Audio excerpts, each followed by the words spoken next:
ایک امامہ پوش ہے جو لندن سے ایک بند کمرے میں بیٹھ کر پاکستان و ہندوستان میں موجود جوانوں اور نوجوانوں کے ذہنوں میں عصر حاضر کی دو عظیم شخصیات سے متعلق غلط فہمیاں پیدا کرنے کی بھرپور کوشش کر رہا ہے۔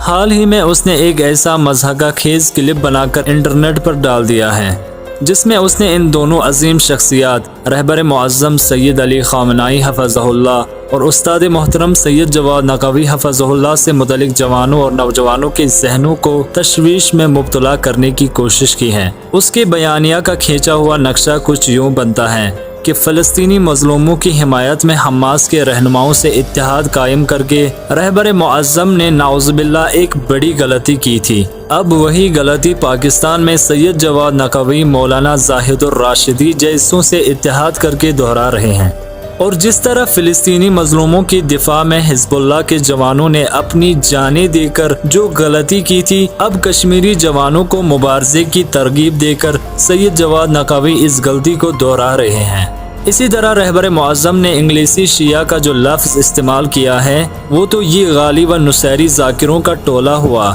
لیکن امریکی سنی کہاں ہیں؟ یعنی یہی سنی جن سے پاکستان میں اتحاد کیا جا رہا ہے، یہ وہی سنی تو نہیں جو ہمارے آنکھوں میں اتحاد کا دول جھونک رہے ہیں۔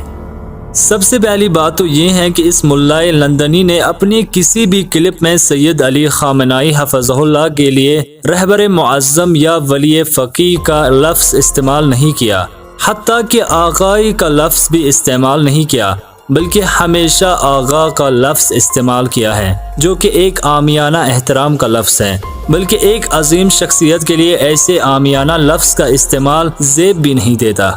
اسی سے اندازہ ہوتا ہے کہ اسے سید جواد نقوی سے بھی بغض اس وجہ سے ہے کہ استاد محترم اکثر ولی فقیہ و ولایت فقیہ کا دفاع کرتے ہیں۔ اس کے ایک سابقہ کلپ میں اس نے باقاعدہ کھل کر یہ کہا بھی ہے کہ استاد محترم ولایت فقیہ کو ثابت کرنا ترک کر دے، بلکہ امامت معصومین علیہم السلام کو ثابت کریں اور اس کے لیے توحید سے آغاز کرے۔ اس ملائے لندنی کو کون سمجھائے کہ عصر حاضر میں ولایت فقیہ کا محور ہی وحدانیت خدا ہے؟ جب تک عصر غیبت میں ولایت فقیہ اجرا نہ ہو، وحدانیت الہی فقط رٹو اور سروں کی حد تک رہتا ہے، چونکہ ولایت فقیہ ولایت ائمہ معصومین علیہم السلام سے ہوتے ہوئے ولایت الہی تک پہنچتا ہے۔ بس سب سے پہلا نقطہ اس ملائے لندنی کے کلپ کے جواب میں یہ بنتا ہے کہ آپ اپنے افکار کے چہرے پر منافقت کے جتنے بھی پردے چڑھا لو، آپ کی منافقت چھپ نہیں سکتی۔ اگرچہ آپ کی کوشش یہ رہتی ہے کہ ولایت فقیہ سے دشمنی کو چھپا کر مومنین کو گمراہ کر سکوں، لیکن آپ کی زبان آپ کا ساتھ نہیں دے رہی ہے، اور یہ واضح نظر آ رہا ہے کہ آپ کو سید بزرگوار سے بغض ہی ان کی اس روحانی نسبت کی وجہ سے ہے جو وہ ولایت فقیہ سے رکھتے ہیں۔